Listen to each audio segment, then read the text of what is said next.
estuari ya. Setelah estuari, jadi estuari itu adalah atau setelah delta estuari itu adalah suatu lingkungan sedimentasi yang merupakan zona transisi atau pertemuan antara lingkungan darat dan laut ya, non marin dan marin, di mana ada percampuran atau ada pengaruh dari proses-proses baik yang di fluvial maupun yang dari proses-proses yang terjadi di laut ya, seperti ombak, kemudian pasang surut dan lain-lain. Selain prosesnya yang bercampur juga materialnya ya, kemudian tentu organismenya ya, flora dan faunanya. Oke, kita coba sekarang share.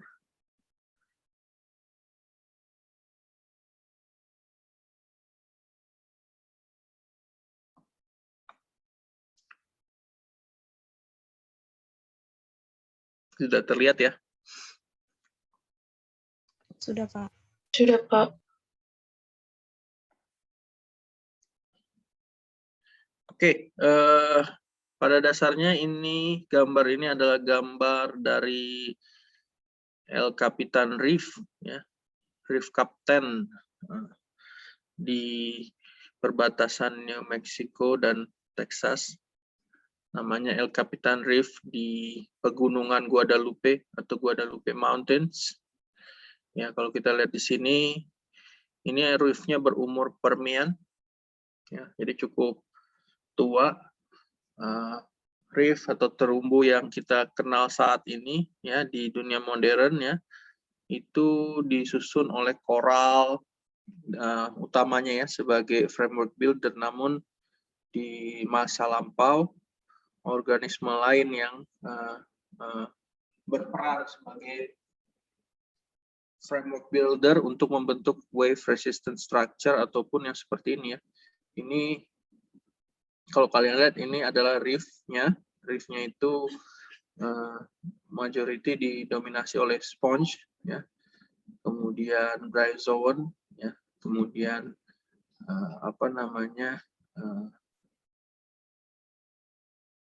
biota-biota lainnya yang mendominasi di Permian. Nah, kalau kalian lihat di sini, ini ada beberapa kenampakan yang berbeda ya. Kenapa? Karena kalau di bagian sini ini berlapis seperti itu ya. Lalu ada satu lapisan yang lebih tebal dibandingkan yang lainnya. Ya, karena ini adalah reefnya dan kemudian ini mulai slope-nya dulu dan ini adalah basin-nya. Ya. Ini mungkin upper reef carbonates-nya, kemudian atau mungkin sandstones yang on lap, kita masih harus pastikan lagi. Tapi intinya di sini ada reef, ya. Kemudian di belakangnya ada sedimentasi karbonat yang kita klasifikasi sebagai shallow marine. Ya, di sini ada deep marine environment-nya. Oke.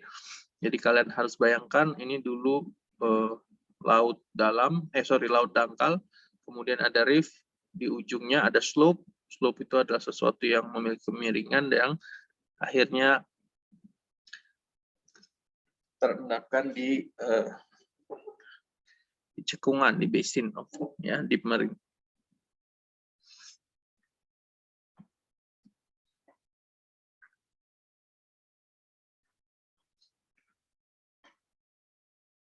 Batuan karbonat termasuk batuan yang cukup dianggap cukup rumit gitu di antara batuan sedimen lainnya ya. Nanti kalian bisa tahu kenapa ya. Pertama-tama peneliti terdahulu melihat batuan karbonat, mereka pertama-tama bertanya-tanya dulu ya, ini batu apa gitu ya. Sehingga untuk menjawab ini adalah batuan apa, tentu yang dilakukan terlebih dahulu adalah mengklasifikasikan gitu ya. Bagaimana sih cara kita mengklasifikasikan batuan karbonat? Apakah sama seperti yang batuan sedimen yang barusan kalian pelajari di praktikum, ya. Apakah dia hanya berdasarkan besar butir gitu ya, misalnya batuan detritus kasar dan detritus halus, atau seperti apa gitu. Karena kenyataannya komponen-komponen di batuan karbonat itu ternyata beragam, ya. Tidak hanya detritus, ya, tidak hanya kelas, ya, atau yang kita sebut sebagai batuan sedimen klastik, ya, tapi juga ada yang organisme yang merupakan hasil dari akumulasi di tempat dia hidup, kemudian dia menjadi batu gitu ya. Jadi mereka mulai dari sedimen itu diproduksi, kemudian menjadi litifikasi, terakumulasi dulu ya, tersedimentasikan, kemudian terbatukan atau litifikasi menjadi batuan sedimen. Kalian bisa bayangkan bahwa itu tidak mungkin bisa diabaikan adalah faktor transportnya ya, karena dia in situ, berarti terproduksi di sana, ya. Kemudian terproduksinya juga bukan akibat weathering seperti yang di siliciclastic, itu bukan akibat pelapukan, tetapi akibat produksi dari aktivitas organisme ya. Jadi ada 3 klasifikasi utama yang digunakan dalam pemerian atau deskripsi batuan karbonat. Pertama adalah klasifikasi Vogt tahun 1959. Kedua adalah klasifikasi Dunham tahun 1962. Ini adalah sesuatu klasifikasi untuk batuan karbonat yang paling umum digunakan saat ini. Kemudian klasifikasi Dunham 1962 diperdetail lagi atau di-enhance oleh Embry dan Cloven. Jadi dari kalau tidak salah ada 5 kelas batuan karbonat menjadi 9 kelas batuan karbonat di Embry Cloven 1971 ya. Nah, kemudian setelah itu karena sudah mulai paham batuannya itu seperti apa, asalnya seperti apa, dan kemudian apa saja proses-proses yang kira-kira berlangsung di masing-masing kelas dari batuan karbonat. Kemudian Wilson tahun 1975 mencoba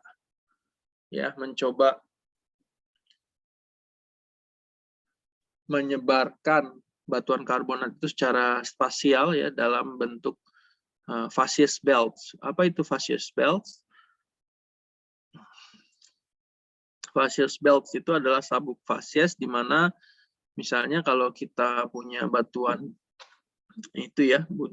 siliciclastic, kita misalnya batu pasir sungai gitu ya, atau batu lempung dataran banjir. Nah, itu udah masuk facies ya.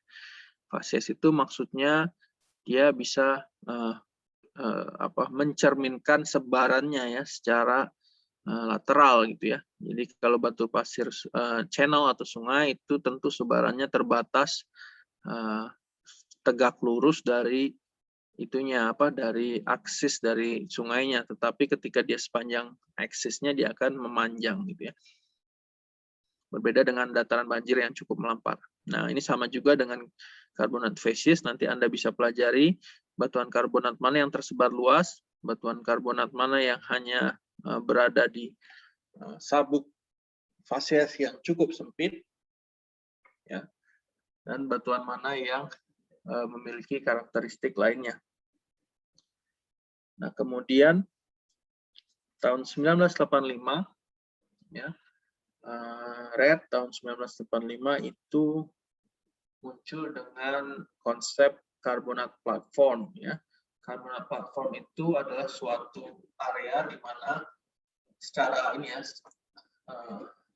loose terminologinya karbonat platform itu adalah area di mana shallow water karbonat atau karbonat laut dangkal diendapkan, diproduksikan dan diendapkan ya. Kalau Anda bayangkan platform itu adalah panggung ya. Kalau panggung kan itu apa karakter panggung itu?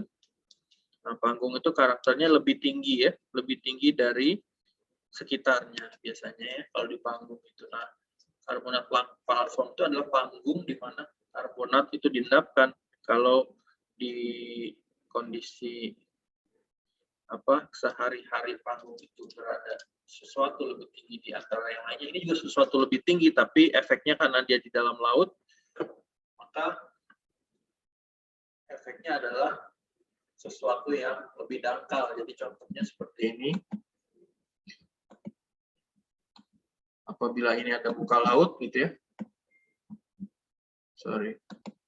Apabila ini ada muka laut, ini ada dasar laut. Nah, kalau ada seperti ini ya.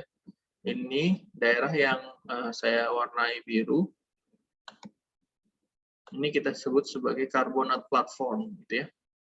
Jadi daerah yang lebih dangkal tentunya ya, karena dia lebih dekat dengan muka laut dibandingkan yang ini. Dan di sini akan terakumulasi karbonat gitu ya.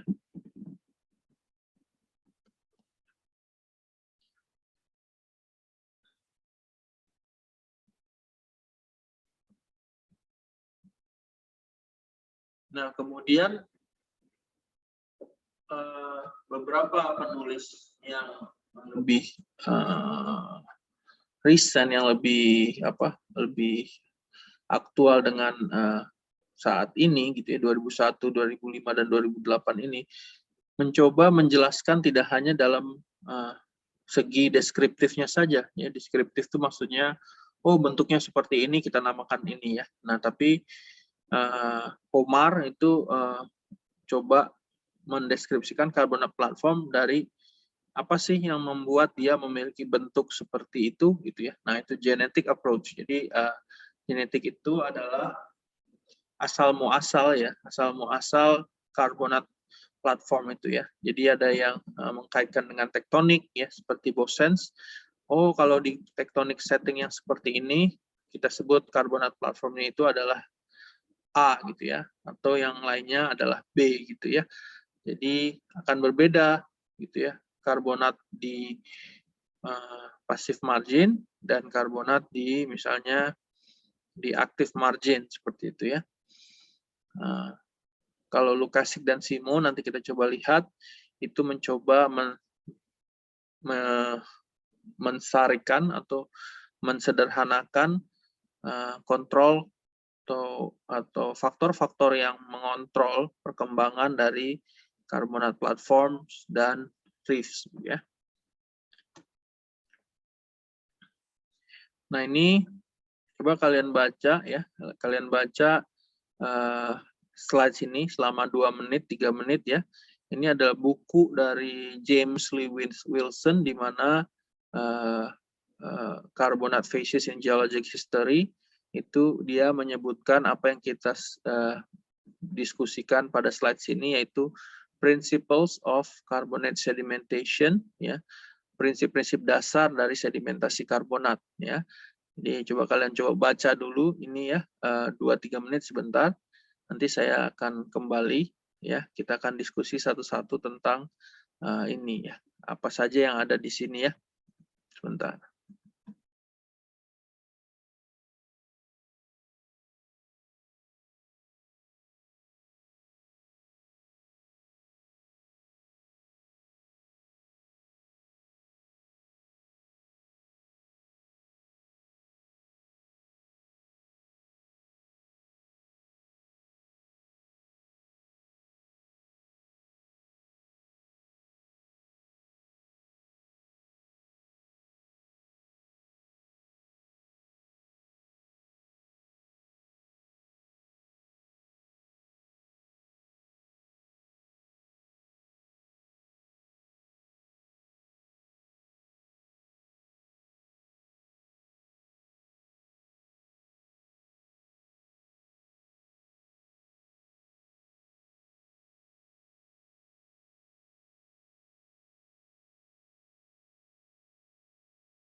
Oke, dari apa yang sudah kalian baca, ya,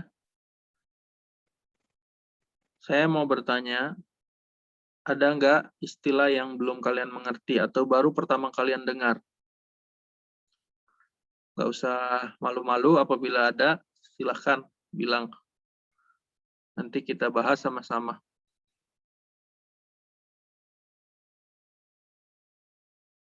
Kalau tidak ada, berarti saya anggap kalian sudah paham semua, maksudnya sudah bukan paham, sudah tahu semua ya istilah-istilah ini. Paham mungkin belum, tapi yang penting tahu ini maksudnya apa ya. Apa bukan pertama kali didengar gitu ya.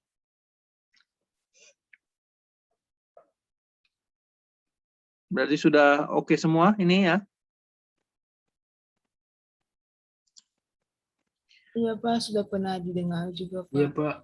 Oke, good. Berarti kita bahas satu persatu nanti habis ini bahwa the requisite marine environment. Jadi principle of carbonate sedimentation number one atau yang pertama itu adalah lingkungan marine atau laut yang hangat, ya, warmth, terus cahayanya cukup, ya, dan ada sirkulasi airnya, ya, water movement. Kemudian principles yang kedua atau selanjutnya adalah produksi karbonat itu walaupun ada sebagian yang tidak organik, tapi basically atau most of it is organic atau berasal dari aktivitas organisme. Misalnya moluska yang menghasilkan cangkang, ya, cangkangnya itu tersusun atas kalsium karbonat. Ketika dia mati, organismenya akan meninggalkan cangkangnya akan pecah-pecah, pecah-pecahan cangkang itu akan menjadi sedimen karbonat, ya. Kemudian ada prinsipal dari kontrol hidrografi, ya, pada akumulasi karbonat, ya. Ya, jadi di situ disebutkan bahwa local origin dari partikel karbonat itu tentunya berkaitan dengan teksturnya nanti, tekstur pengendapannya, sehingga itu nanti yang dijadikan dasar klasifikasi batuan karbonat oleh Dunham dan juga Embry-Cloven, ya. Nah, kemudian ada yang selanjutnya, principles-nya, pengendapan karbonat itu tergolong rapid atau waktunya cukup cepat gitu ya. Tetapi dia dapat berhenti dengan mudah pula ya. Misalnya dia ada muka air laut yang terekspos, ya karbonatnya berhenti ya. Jadi maksudnya muka air lautnya turun, karbonatnya berhenti. Kemudian ada efek dari iklim, karbonatnya juga berhenti. Misalnya kalau sekarang yang ramai itu adalah coral bleaching ya, karena CO2 level yang cukup tinggi di atmosfer ya mengakibatkan hujan asam dan mengakibatkan kimiawi dari laut itu terpengaruh sehingga koral yang tadinya sehat menjadi putih-putih, penanda bahwa dia bleach atau tidak sehat, sehingga cenderung akan berhenti pengendapannya. Nah, kemudian karbonat sedimen atau sedimen karbonat itu dan batuannya itu adalah sesuatu yang sangat rawan, susceptible itu maksudnya dia dapat bereaksi dengan fresh water, sehingga air tawar, sehingga dia dapat mengalami diagenesis dalam tahapan-tahapan yang cukup panjang, baik setelah diendapkan, bahkan pada saat diendapkan dia sudah mulai ada yang namanya sementasi gitu ya. Jadi kita summary-kan terakhir.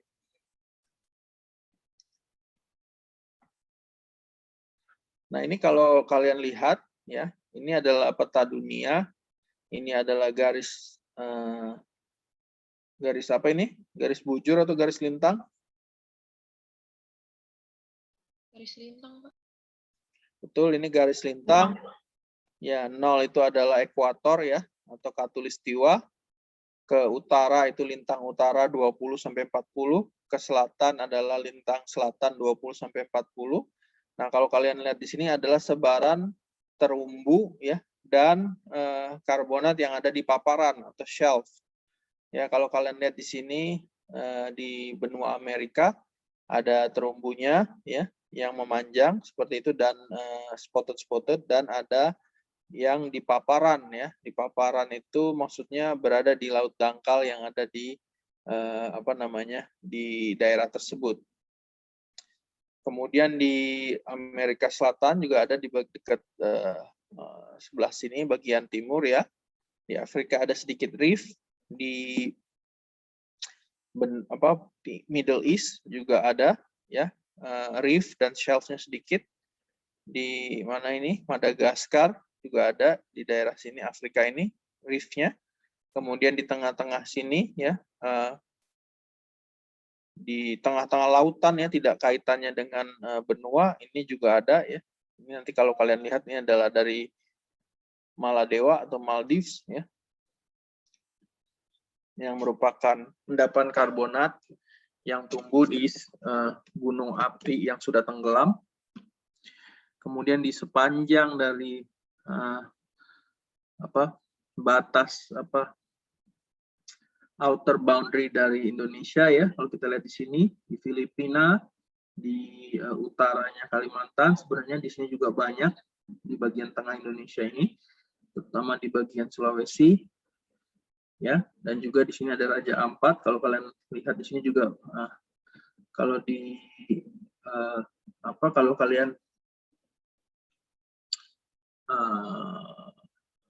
baca tentang koral gitu di daerah Indonesia ini memiliki diversity atau keragaman yang paling banyak.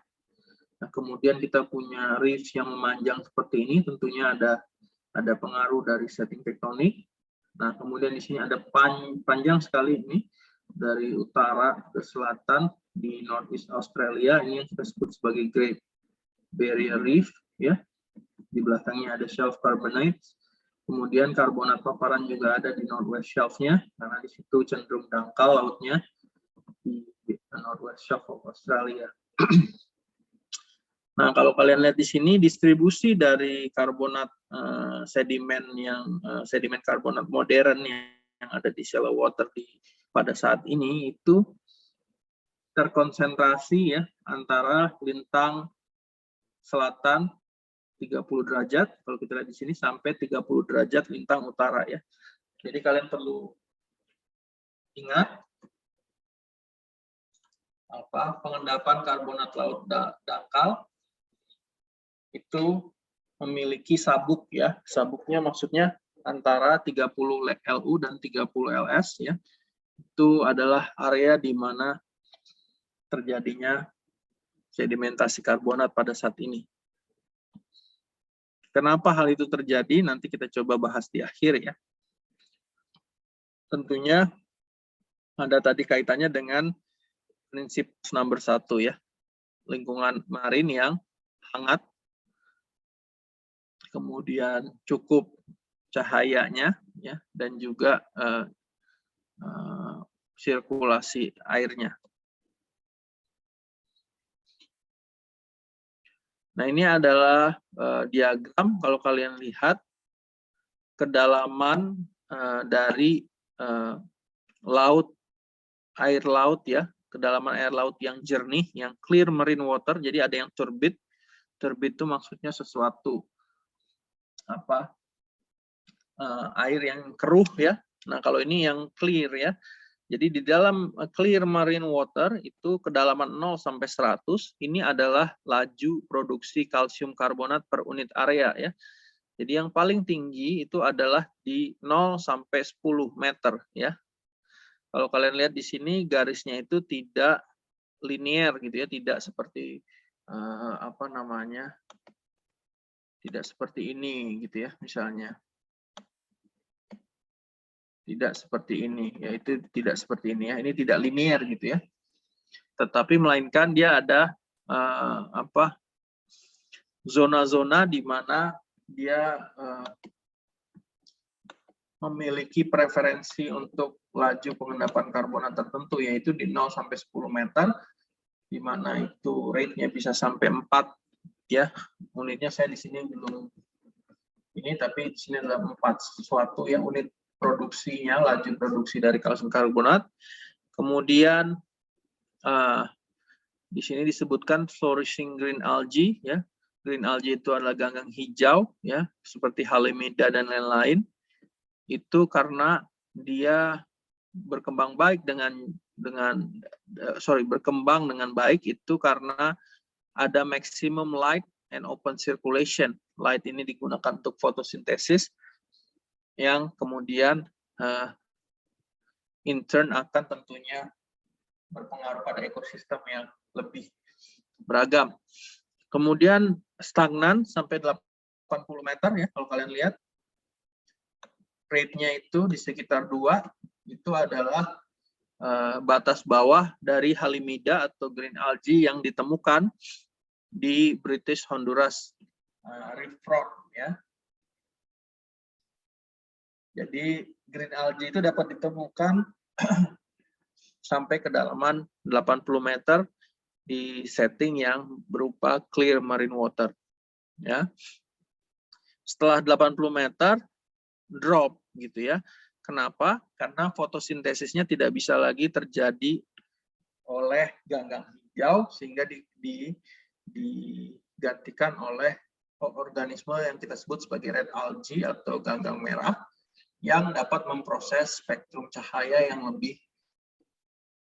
bisa menembus air lebih dalam, yaitu spektrum merah ya.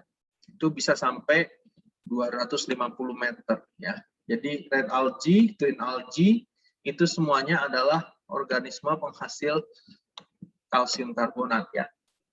Selain koral tadi. Oke.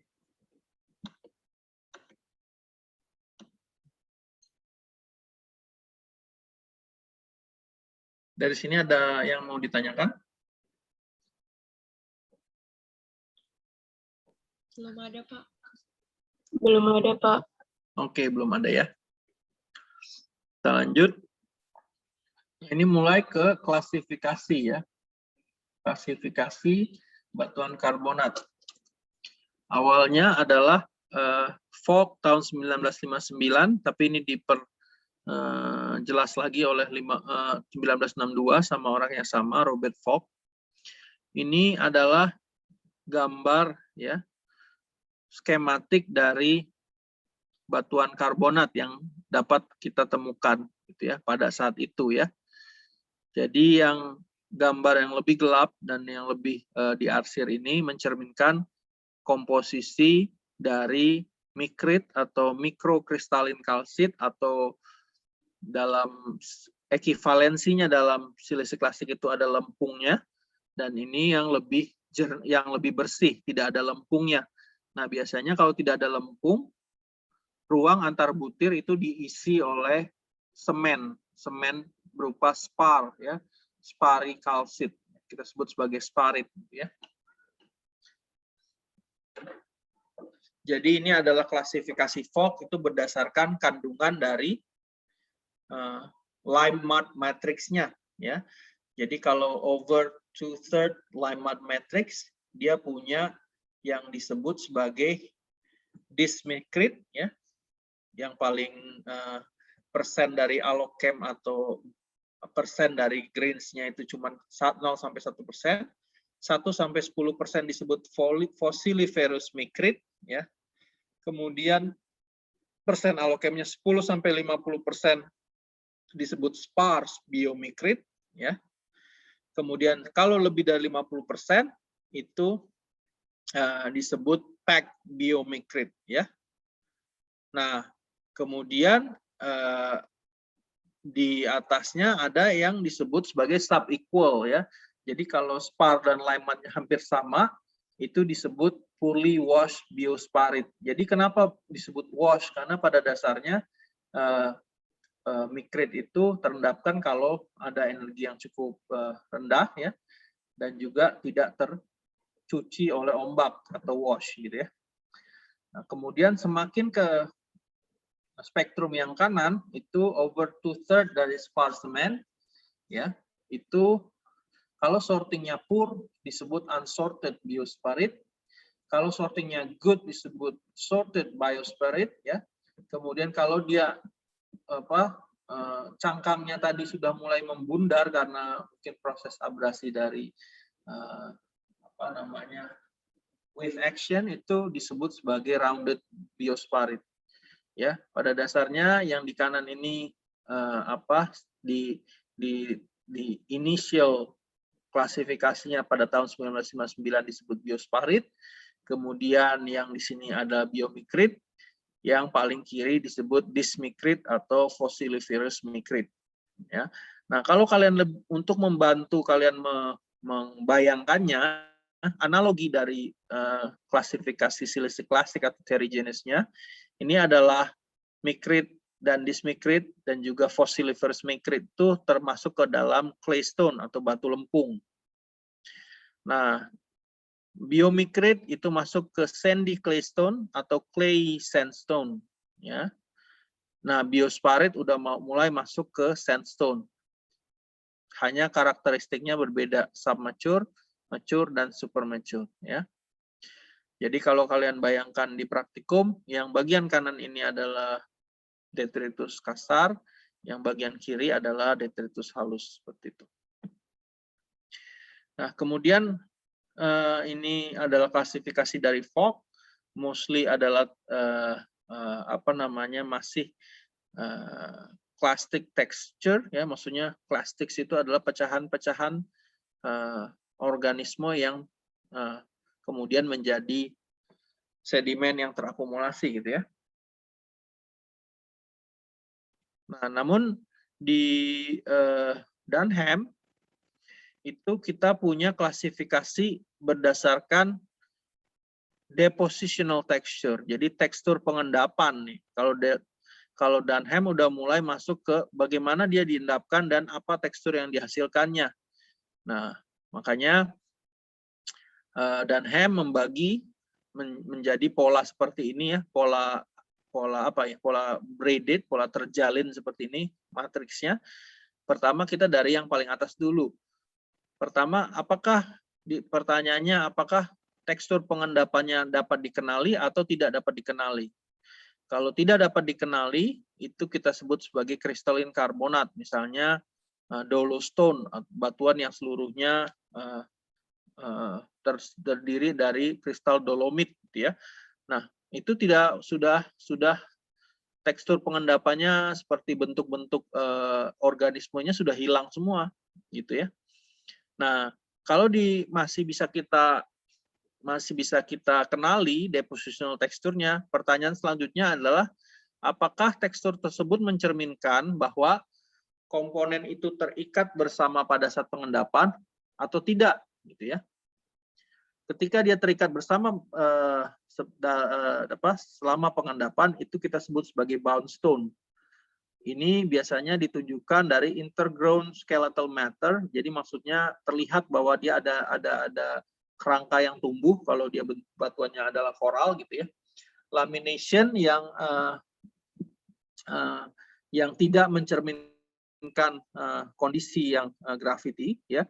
Jadi ada contrary to gravity, itu juga mencerminkan bahwa dia berkondisinya bound together during deposition, atau sediment floor cavities ya, yang biasanya kita sebut sebagai geophytal sediments. Jadi kalau ada seperti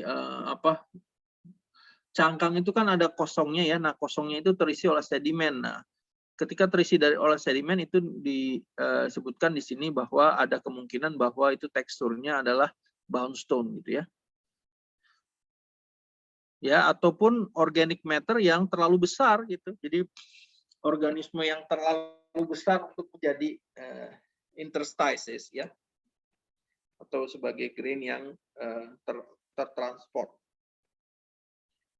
Nah, itu kita sebut sebagai bound stones.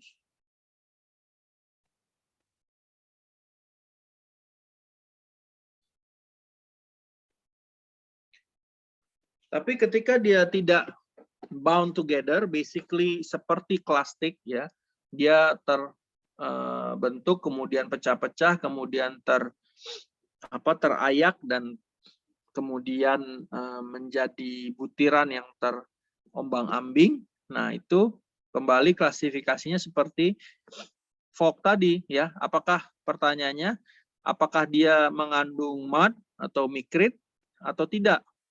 Ya. Kalau tidak, kita sebut sebagai grainstone.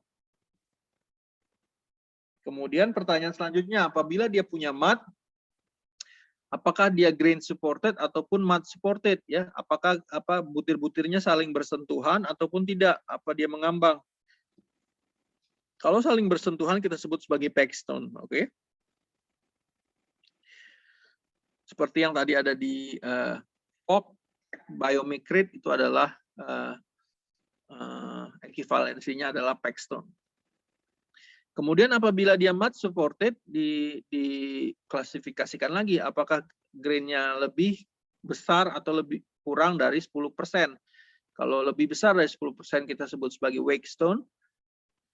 Kalau wakestone, kalau yang lebih kurang disebut sebagai mudstones, oke?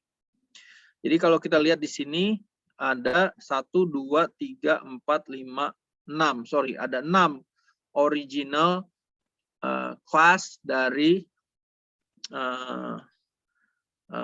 Dunham ya. Nah, kemudian ini di enhance oleh Embry and Cloven ya, tahun 1971.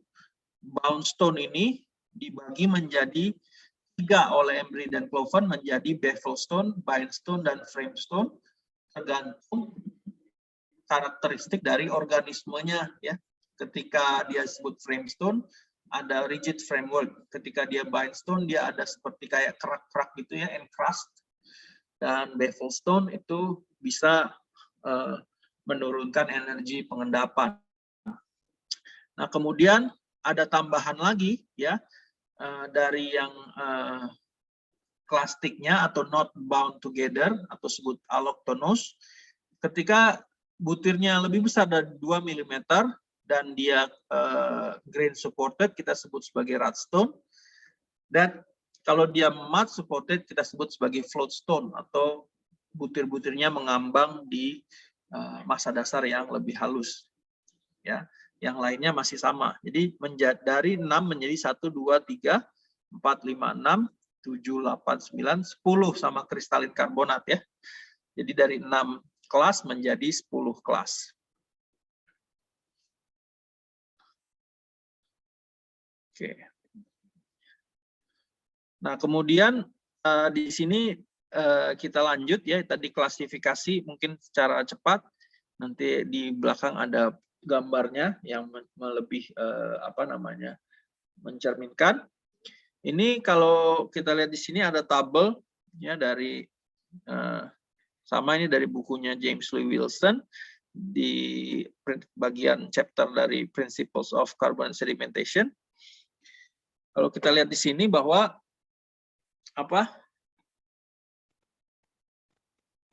ini adalah laju pertumbuhan atau produksi dari karbonat ya di masa Holocene. Holocene itu adalah sesuatu yang kurang dari 10.000 tahun ya. Nih. Jadi caranya kita tentunya membagi maksimum thickness-nya dengan durasinya ya. Jadi kalau kita lihat di sini dari mulai Florida Reef, Rodriguez Bank, Florida Key, Andros Island, Sabca Faisal, kemudian ada Yucatan, Russell Coast, itu semua rates dari pengendapannya per 1000 tahun itu berada di 3 meter dari 0,5 sampai 3 meter per 1000 tahun. Ya, bayangkan apabila ini dirata-ratakan ya. Jadi dari macam-macam endapannya ya.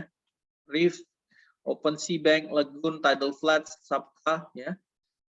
Itu macam-macam endapannya ketika dirata-ratakan yang di Holocene itu rate-nya itu sekitar 1 meter per 1000 tahun ya. Nah, namun ketika dibandingkan dengan data geologic history atau singkapan ya, ataupun sesuatu karbonat yang sudah terendapkan ya, sudah lampau, bukan ini ya, ini terlihat bahwa ada ketebalan sampai 4.600 meter ya, dibandingkan yang tadi cuma tebalnya 25 meter, tapi ini ketebalannya sampai 6.000 meter bahkan. Ya. Tetapi durasinya itu lebih panjang kan, karena kalau dia sudah jadi batuan itu misalnya durasinya 200 juta tahun.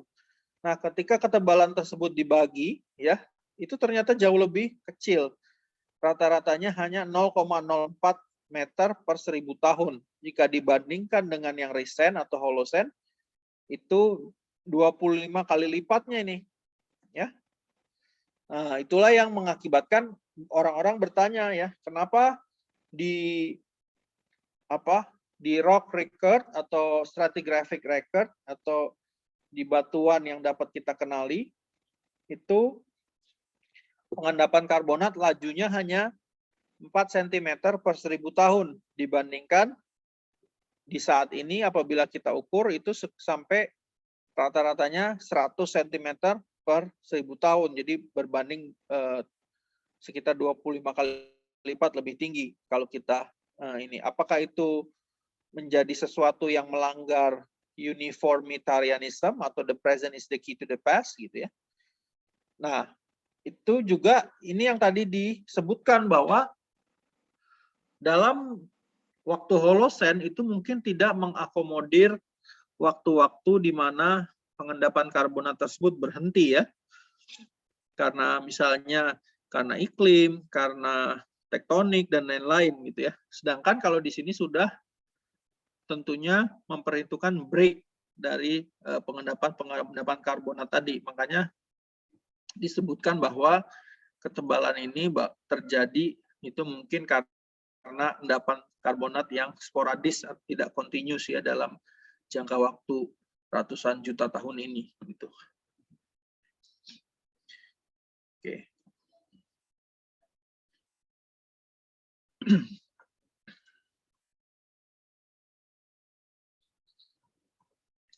Jadi prinsip dasar dari sedimentasi karbonat yang nomor 1 itu adalah kontrol dari sedimentologinya ya. Apa itu kontrol sedimentologi? Bahwa sebagian besar, sebentar.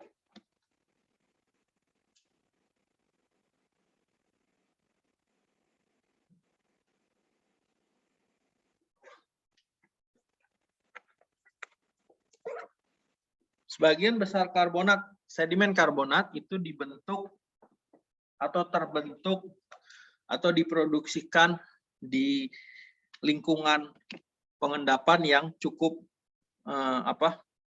spesial ya. Biasanya laut yang cukup dangkal ya.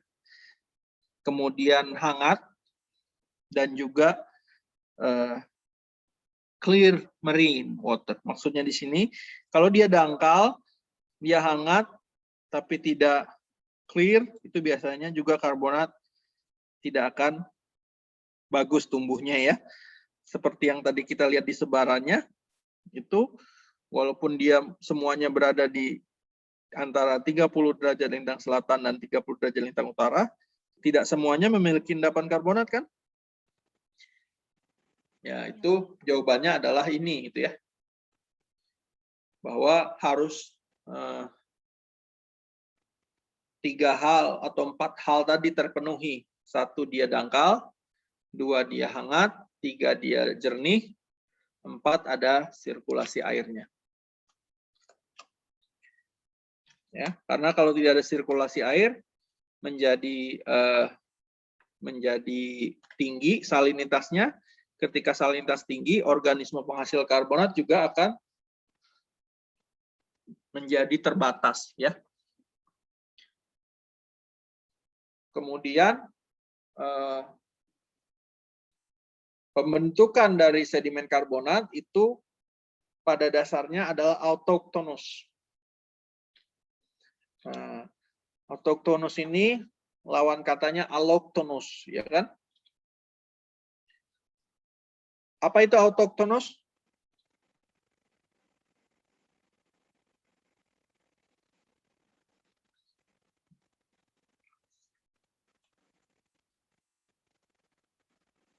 Apa itu autochthonous?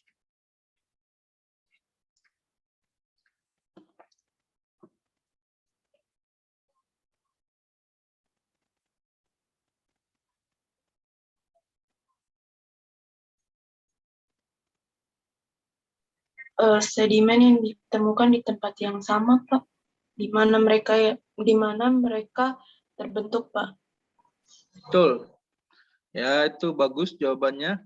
Kata kuncinya adalah tempat dan terbentuk, ya. Jadi dia ditemukan itu di tempat yang sama dengan tempat di mana dia terbentuk, gitu ya. Jadi bedanya apa dengan allochthonous?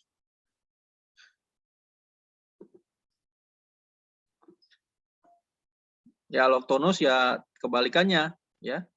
Tempat pembentukan dan tempat pengendapannya berbeda. Oke? Pak. Oke, paham ya. Nah, kemudian basin configuration and water energy are the dominant controls on facies genesis and differentiation. Maksudnya di sini adalah tentu kontrol dari konfigurasi cekungan, ya, mana yang dangkal, mana yang dalam, kemudian juga water energy, mana yang high energy, mana yang low energy, ya, itu tentunya akan menjadi kontrol yang dominan dalam pembentukan fasies. Maksudnya apakah yang terbentuk adalah fasies pantai, apakah dia yang terbentuk akan fasies yang subtidal yang lebih lebih dalam. Nah, itu tergantung, ya, tergantung dari konfigurasi. Kalau saya bisa gambarkan, tentu cekungan itu bisa macam-macam seperti ini, gitu ya. Misalnya bentuknya, terus dia ada pantainya di sini. Nah, ini kedalaman dari lautnya ini akan mempengaruhi, dan juga mungkin bentukan dari wave action-nya, misalnya seperti itu, ya, akan mempengaruhi fasies yang terbentuk, ya. Kalau yang di sini mungkin relatively high energy, gitu. Di sini mungkin relatively low energy, ya. Di sini mungkin kalau ada reef-nya, kalau reef di situ akan lebih high energy lagi karena dia ada wave breaker-nya. Kemudian di bagian dalamnya tentu akan menjadi low energy lagi. Seperti itu.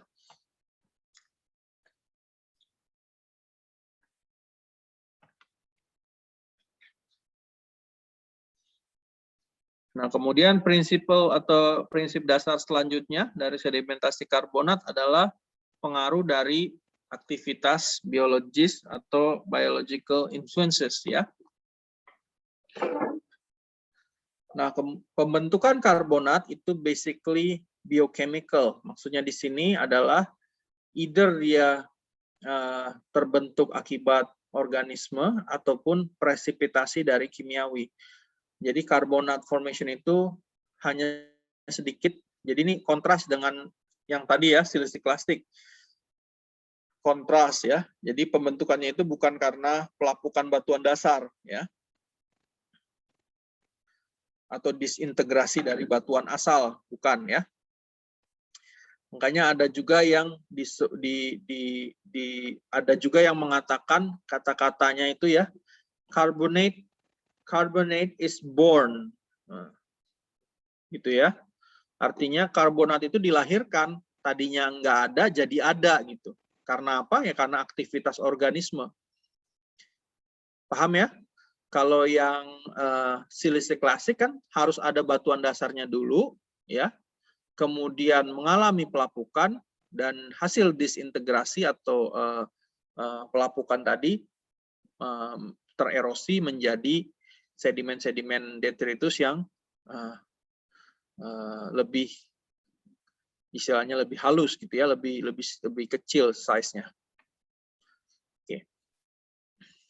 Organic abundance ya, kelimpahan organisme dan keragamannya pada sedimen karbonat itu mencerminkan original conditions. Jadi kalian bisa lihat kalau di batuan sedimen itu kaya akan fosil, itu kondisi pada saat dia diendapkan itu sehat gitu ya. Tetapi ketika dia miskin akan fosil ataupun fosilnya hanya itu-itu saja, biasanya itu kondisi yang restricted ya. Misalnya lagun yang sirkulasi airnya cukup restricted itu akan memiliki diversity atau keragaman organisme atau fosil lebih jelek dibandingkan terumbu karang yang merupakan ekosistem bagi macam-macam organisme ya. Nah, konsekuensi dari komposisi organisme yang dominan bahwa biofasies itu akan mencerminkan litofasiesnya ketika di batuan karbonat ya. Misalnya batuan terumbu koral itu menjadi masif gitu ya litofasiesnya, tidak berlapis gitu ya. Batuan yang lebih misalnya halus, misalnya pack stone dari suatu cangkang ataupun pellets itu akan menjadi perlapisan. Jadi litofasies dan biofasies itu sering sekali berkorelasi kalau di karbonat ya. Jadi penting kalian mengetahui karakteristik dari organisme-organisme atau material yang dapat menghasilkan sedimen karbonat. Nah, tentunya laju relatif dari physical dan biological reworking ya, reworkingnya itu memiliki signifikan memiliki pengaruh yang cukup signifikan dalam lingkungannya ya. Jadi apakah dia high energy ataupun kemudian biological reworking ini bioturbasi dan lain-lain itu akan mencerminkan ya lingkungan pengendapan. Nah, ini ada lagi istilah ya bahwa prinsip dasar dari sedimentasi karbonat itu juga dari teksturnya ya. Nah, ini tadi istilahnya autochthonous itu hampir sama ya, in situ. Since carbonate particle are produced in situ, jadi partikel-partikel karbonat itu dihasilkan di tempat yang sama, maka klasifikasi tekstur itu menjadi necessary atau menjadi perlu. Jadi yang tadi Dunham itu sudah cukup mencerminkan bahwa klasifikasi berdasarkan tekstur pengendapan ya. Itu adalah sesuatu yang perlu ya. Makanya Dunham dan Embry-Cloven itu digunakan sampai sekarang dalam klasifikasi batuan karbonat. Butir karbonat itu terakumulasi di mana dia terproduksikan ya, dan hanya sedikit net transport yang terjadi. Ya, jadi misalnya kalau misalnya kita punya suatu endapan karbonat di tepi dari shelf, misalnya ini adalah lautnya gitu, ini pantainya gitu ya. Biasanya tepi dari shelf itu ada bentukan seperti build up gitu. Ya, bentukan build up. Nah, dia diproduksikan dan terakumulasi di tempat gitu ya. Di tempat ini. Ada sih tertransport sebagian ke sana ya. Tertransport sebagian ke sini. Cuma hanya dalam jumlah kecil gitu ya. Makanya little net transport occur ya, berarti mostly ya terakumulasi ya dia di sini gitu, di mana dia terproduksikan gitu ya. Beda dengan apa? Beda dengan siliciclastic di mana dia terhasilkan akibat pelapukan batuan dasar, kemudian jatuh, kemudian tertransfer lewat sungai, ya, kemudian ke delta, kemudian tersebar lagi ke laut dangkal, akhirnya sampai ke laut dalam. Jadi sedimen yang ada di sini untuk siliciclastic atau detritus itu awalnya ada di sini gitu ya. Perbedaannya adalah itu ya. Jadi harus paham.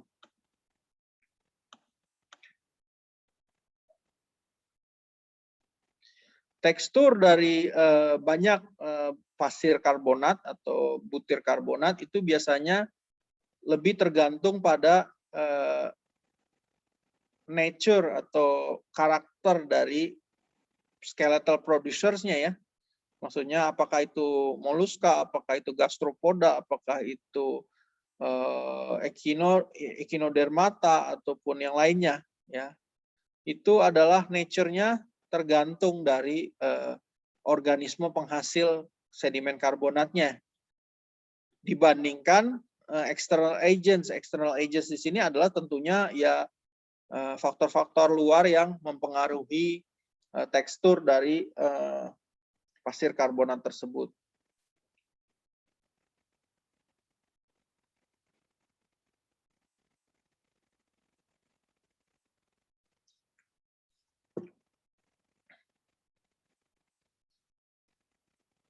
Nah, kemudian prinsip dasar sedimentasi karbon selanjutnya adalah laju sedimentasi. Ya, laju sedimentasi karbonat itu bisa sangat cepat apabila ada di tempat yang tepat pula gitu ya. Yang tadi ya, shallow water, hangat, kemudian jernih, dan kemudian ada sirkulasi air yang cukup. Nah, yang tadi disebutkan bahwa hasil pengukuran dari laju pengendapan karbonat di Holocene ya itu terlalu tinggi untuk yang kita temukan di ancient atau geologic record ya. Hampir 25 kali lipat tadi ya kalau kita lihat. Nah, itu kenapa? Karena pengendapan karbonat itu mekanismenya itu sangat sensitif dan easily shut off ya. Easily shut off itu maksudnya sangat gampang untuk berhenti ya dalam skala waktu geologi gitu ya. Misalnya ketika dia mengendapkan endapan karbonat yang ada di laut dangkal, kalau dia endapannya sudah sampai ke sea level, tentu dia akan berhenti kan? Karena tidak ada lagi ruangnya gitu ya. Nah, kemudian juga akibat iklim misalnya, ada perubahan iklim dan airnya menjadi turbid atau keruh, maka pengendapan karbonat juga berhenti gitu ya. Nah, fakta ini itu menjadi pertimbangan yang penting dalam menginterpretasi korelasi waktu dalam survei-survei stratigrafik yang ada di geologic record gitu ya. Jadi endapan karbonat itu tidak continuous lah pada dasarnya ya kalau kita pasang konteksnya dalam geologic time.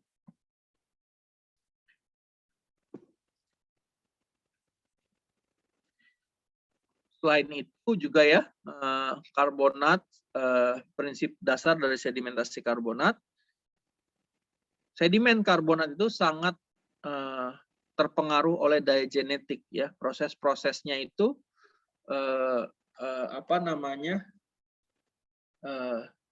sangat sensitif ya karbonat sedimen.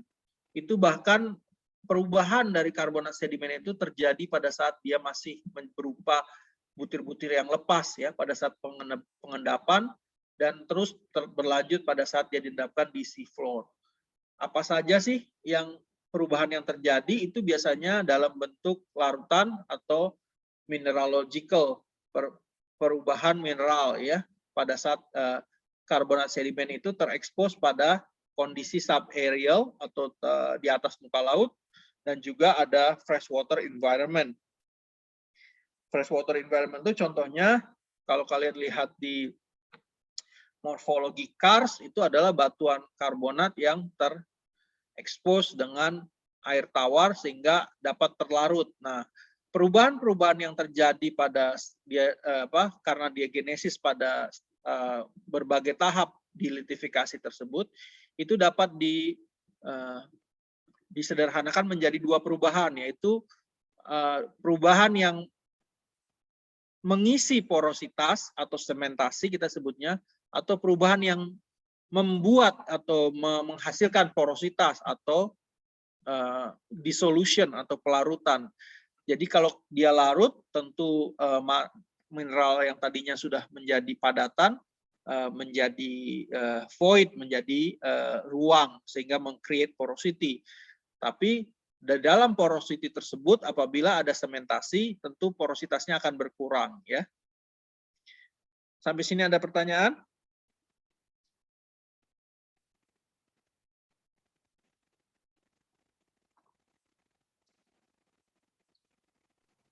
Oke, apabila tidak, kita lanjutkan dulu ya.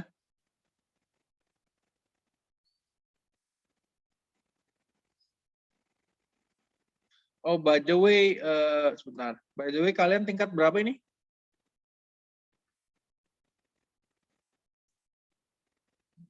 Kalian mahasiswa tingkat berapa ya?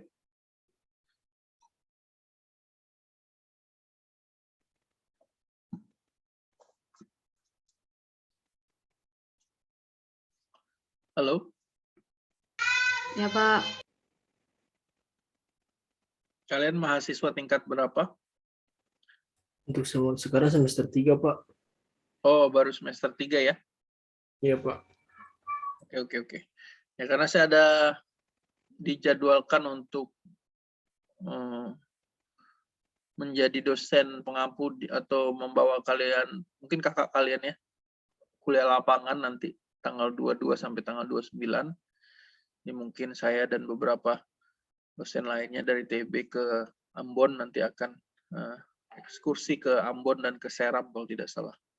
Itu bukan kalian ya berarti ya? Kalian masih semester 3 ya? Bukan, Pak, itu kakak tingkat di teknik geologi, Pak. Oke. Nah ini ya, ini yang tadi fog ya. Fog itu ini lebih berwarna lah.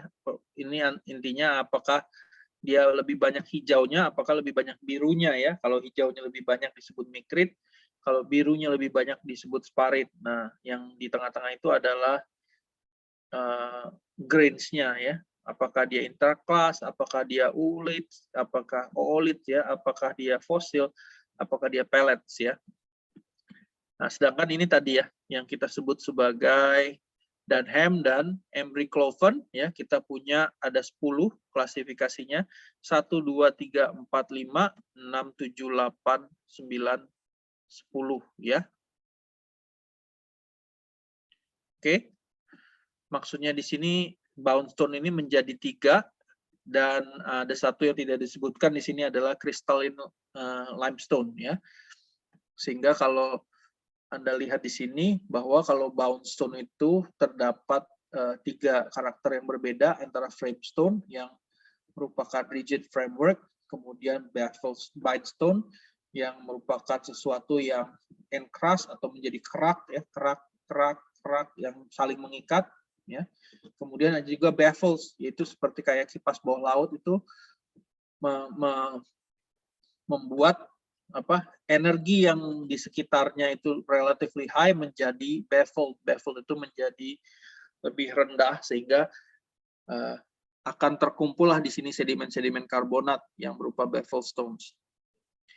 Kemudian ini rudstone ya, rudstone itu matnya kurang tapi organismenya grainnya saling bersentuhan lebih dari 2 mm. Kalau grainnya tidak bersentuhan lebih dari 2 mm kita sebut sebagai floatstone. Oke.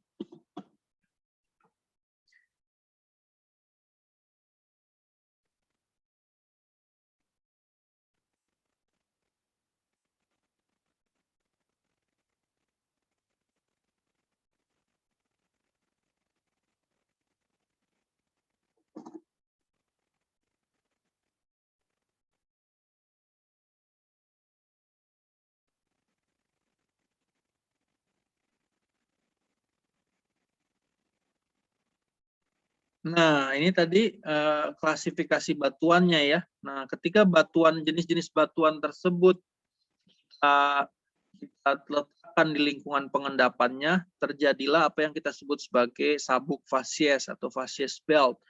Misalnya di sini adalah kalau dari dangkal menuju laut, kemudian menuju tengah laut, itu ada fasies belt, shore zone kompleks atau daerah pantai, kemudian lagun karena di depannya ada shelf margin yang lebih dangkal. Kenapa di sini shelf margin disebut? Mungkin karena ini adalah tipikal dari rim margin, yang mana kalau kalian bisa bayangkan ini seperti yang ada di Great Barrier Reef gitu ya. Jadi Barrier Reef itu terjadi di laut lepas, tapi dia akan menjadi wave breaker bagi back reef-nya ya, bagi lingkungan di belakangnya yang kita sebut sebagai lagun gitu ya. Lagun itu sesuatu yang terproteksi dari aktivitas atau ombak dari laut lepas. Kemudian ada slope environment ya, di mana dia memiliki kemiringan bertambah kedalaman lautnya. Kemudian basin itu adalah sesuatu yang lebih dalam lagi gitu ya. Nah, kalau kita lihat di sini ini antara shelf dan slope itu disebut sebagai very narrow facies belts. Jadi di sini tidak skalanya tidak 1:1 ya. Jadi kalau Anda lihat tadi di Great Barrier Reef ya, bahwa shelf margin yang ada reefnya itu dan slope-nya itu paling hanya digambarkan sebagai garis gitu ya dalam peta.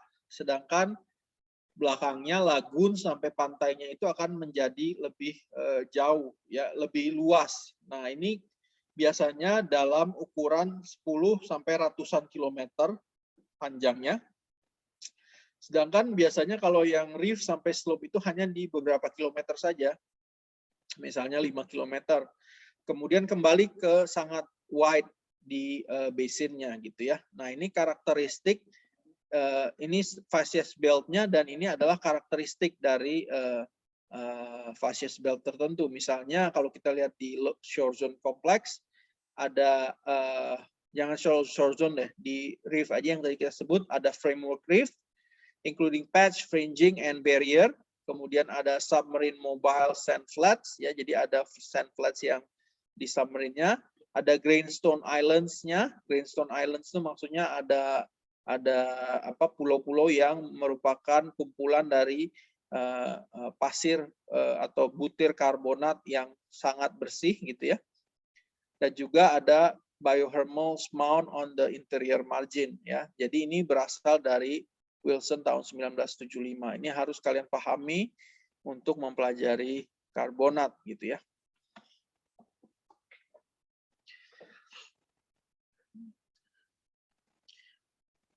Oke, di sini ada pertanyaan sampai sini?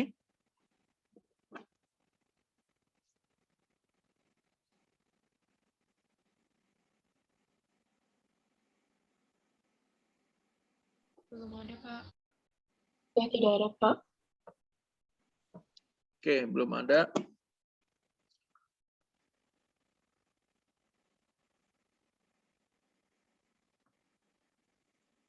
Ini dari ininya ya, dari teorinya seperti ini, tetapi ini adalah kenyataan di dunia ya, bahwa kalau kita lihat di sini, ini kita punya dari berbagai daerah ya. Misalnya di Persian Gulf itu kalau kalian lihat di sini segini itu adalah 100 meter, jadi kedalamannya 100 meter.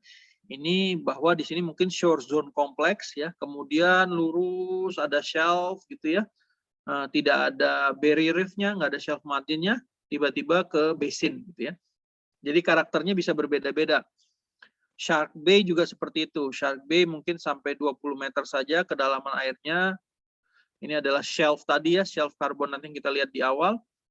Kemudian di Yucatan itu seperti yang tadi kita lihat di Wilson ya, bahwa di sini shore zone-nya, ini lagunnya sangat panjang, very wide facies belt. Kemudian ini adalah reef dan slope-nya, ini very narrow ya. Kalau kita lihat ini sangat sempit, kemudian kembali lagi ke basin-nya, nanti akan menjadi very wide lagi. Kemudian ini di Florida ya, laut dangkal semuanya kurang dari 10 meter semuanya, kemudian tiba-tiba ada slope yang lebih dari 100 meter. Nah, ini Queensland ini adalah sesuatu yang di Barrier Reef tadi, ini adalah shore zone complex ya, di pantainya masuk ke daerah lautnya, laut dangkalnya, kemudian ada patch reef di belakang Barrier Reef ya, ini patch reef, kemudian ada Barrier Reef sesungguhnya di sini yang kemudian di depannya ada slope. Nah, kalau Bahamas itu seperti kayak panggung tadi saya bilang kan, carbonate platform, jadi dia di samping kiri kanannya itu lebih dari 100 meter, tapi di sini paling dalam paling 10 meter nih di mana? Di Bahamas platformnya itu sendiri. Itu ya. Nah, ini di Great Chagos ini bentuknya seperti ini ya. Karbonat yang mungkin sudah terkarstifikasi.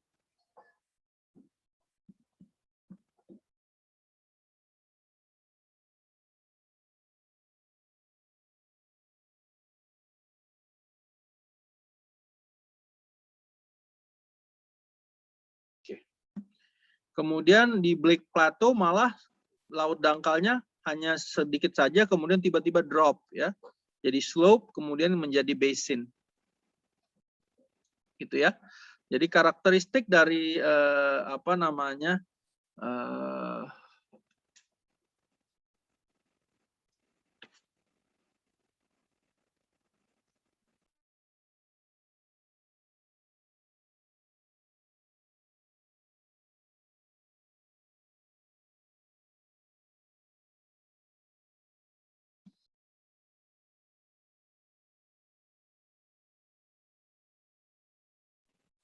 sampai sini ya cukup jelas ya bahwa ini adalah idealized facies belts-nya. Kemudian ini adalah yang ada di dunia saat ini ya.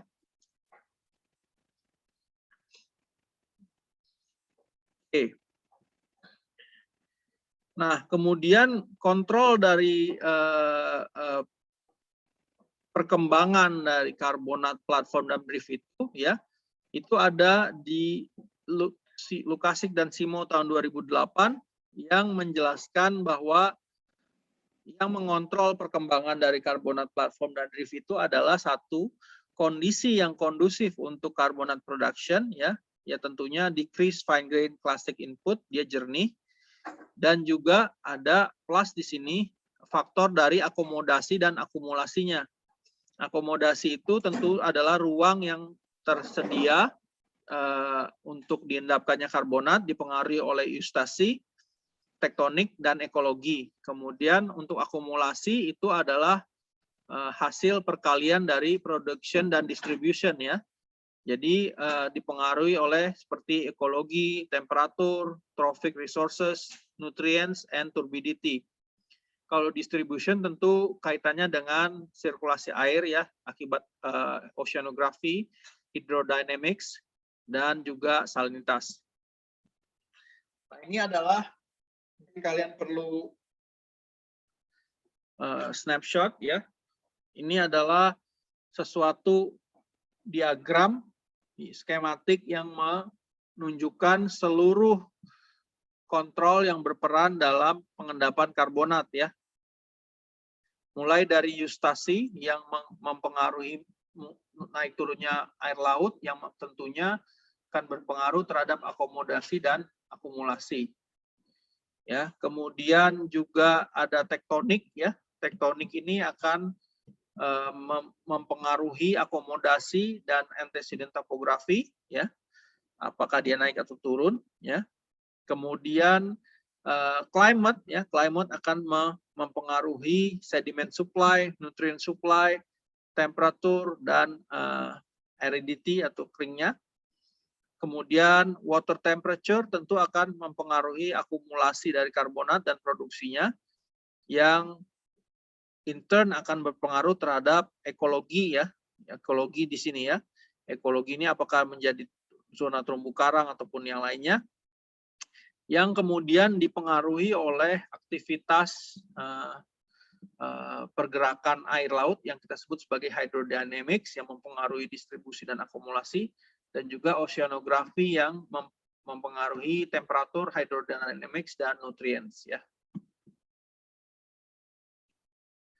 Kita lihat di sini dalam kontrol pada perkembangan karbonat platform dan reef, itu yang paling berpengaruh adalah eustasi dan tectonics ya. Kemudian ada climate, dan terakhir ada oceanography, trophic resources, dan temperature.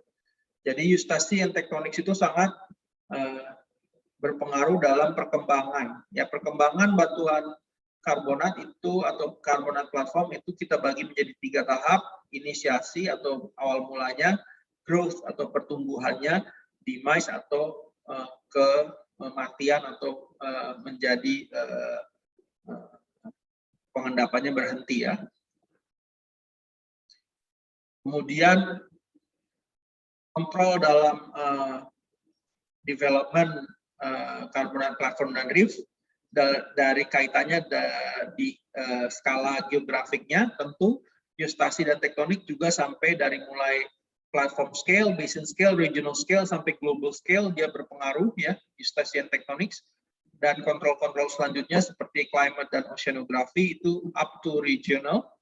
Kemudian trophic dan temperature itu up to basin scale. Jadi kalau di sini ini relatively geographic scale of dominance ya. Kalau kita lihat di sini semakin dominan di sebelah kiri, semakin less dominan di sebelah kanan. Ya, ini kita skip aja di sini bahwa ada genetic classification based on tectonic settings. Pada dasarnya tectonic settings yang ada di dunia ini ya seperti ini. Nanti saya akan bahas lagi di kesempatan lainnya, tapi ini lebih ke menjelaskan bahwa karbonat itu dapat muncul di seluruh tectonic setting, tidak hanya di passive margin gitu ya. Kalau kita lihat di sini ada fault block platform, ada salt diaper platform, kemudian ada subsiding margin, ada offshore bank, kemudian ada volcanic pedestal, ada thrust top, ya. Lalu kemudian ada delta top dan foreland margin. Ya. Jadi semuanya itu ada. Nah ini saya hanya mencerminkan bahwa kembali ke slide awal tadi, ini adalah sebaran dari karbonat modern ya. Kalau kita lihat di sini, yang warna merah itu adalah reef, yang warna kuning adalah shelf carbonates ya, antara 30 derajat lintang utara sampai 30 derajat lintang selatan. Tapi apa sih yang mempengaruhinya? Yaitu adalah iklim ya. Adalah temperatur. Nah, ini adalah kalau kita lihat di sini, yaitu sangat cocok dengan sebaran air yang tadi relatively warm tadi ya, antara 25 sampai 30 derajat Celcius ya. Jadi bukan sesuatu yang dingin di sini ya, 10 derajat itu karbonat yang laut dangkal itu akan kedinginan dan mereka tidak akan hidup gitu ya. Jadi mereka hanya cari-cari daerah yang nyaman untuk dihidupi gitu ya. Oke. Ini adalah contohnya mulai dari di Belize ya, di Central Amerika. Ini adalah karbonat. Kalau kalian lihat di Google Earth itu sangat berbeda kenampakannya. Nah, ini adalah suatu karbonat. Ini ada reef-nya, ada barrier reef-nya. Ini kemudian ada lagunnya di belakang ya. Kemudian di Florida juga seperti itu. Kemudian di Bahama ini daerah yang ini. Ini kalau kalian lihat di sekitarnya warna biru gelap itu lebih dari 100 meter, mungkin bahkan ribuan meter. Di bagian Bahamanya sendiri hanya mungkin kedalamannya kurang dari berapa 10 sampai 20 meter ya. Mungkin bahkan most-nya ini adalah di bawah 5 meter ke kedalamannya. Shallow water area dari Great Bahama Bank. Kalau kita lihat di sini di Little Bahama Bank ya di atas. Nah, ini ada karakteristik dari endapan karbonatnya, ada yang bersifat barrier reef, ada shoal, dan ada interiornya, kemudian ada daerah di ujung dari platform yang tidak ada reef-nya, ya, hanya ada shoal belt, kemudian ada shallow water platform, ada island, ya, island itu ada pulau ya yang tempat istilahnya saat ini selalu terekspos, ada tidal flats, kemudian ada reef-nya juga di depan. Kemudian kalau kita lihat di sini ada yang kita sebut sebagai TOTO atau tongue of the ocean. Ini deep water. Kalau kalian lihat di sini, ini aktivitas hidrodinamis yang menuju laut dalamnya ini ya. Jadi kalau kalian suka menyelam, ini akan terlihat sekali kontrasnya antara yang dangkal ini. Shoal ini kalian dalam kondisi tertentu mungkin bisa berjalan di sini, sangat dangkal, tapi di dalamnya hanya di sebelahnya saja itu bisa sampai kedalaman ratusan meter bahkan ribuan meter. Kemudian ini di Timur Tengah ya, di Persian Gulf. Kalau kita lihat di sini ya, ada tidal flats yang berkembang, kemudian shallow water carbonates ya, walaupun tidak sesehat yang ada di Bahama tadi. Kemudian di Indian Ocean ya, kalau kita lihat di sini, ini di Maldives ya, ini ada di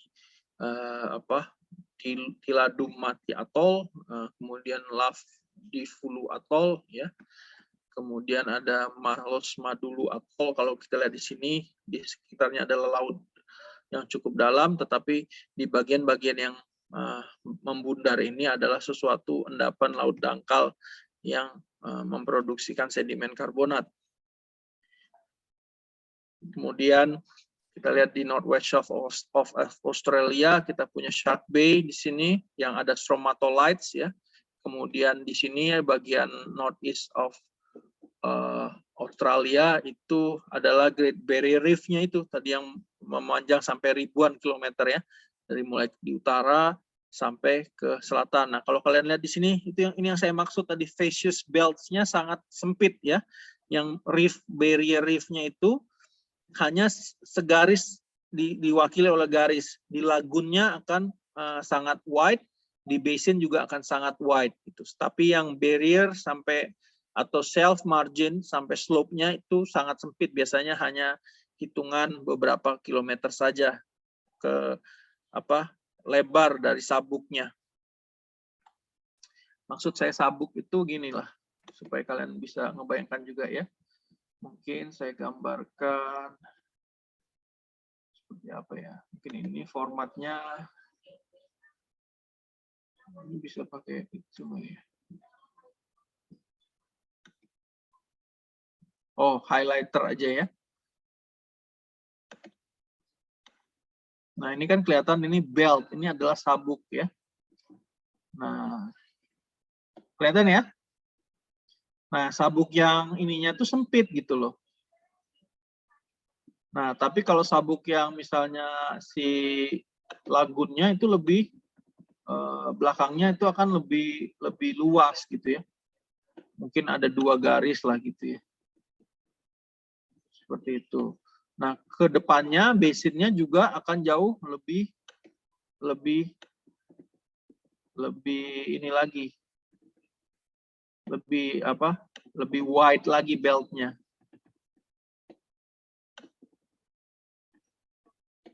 Gitu ya. Jadi yang saya maksud itu adalah sesuatu yang nih ya, lebar dari beltnya itu ya cuma segini kalau yang reef sampai slope. Tapi kalau yang back reef, yang lagun itu bisa segini lebarnya. Kalau yang basin itu bisa segini gitu. Jadi wide atau facies belt atau width-nya itu ya, atau lebarnya itu seperti itu tadi. Padahal tadi digambarkan di Wilson tadi seperti sesuatu yang seimbang, padahal tidak seperti itu ya. Harus perlu dicermati dari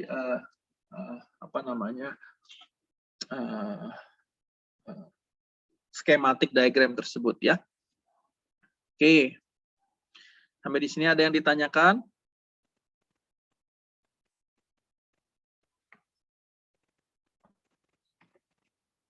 Ini Great Barrier Reef-nya ya.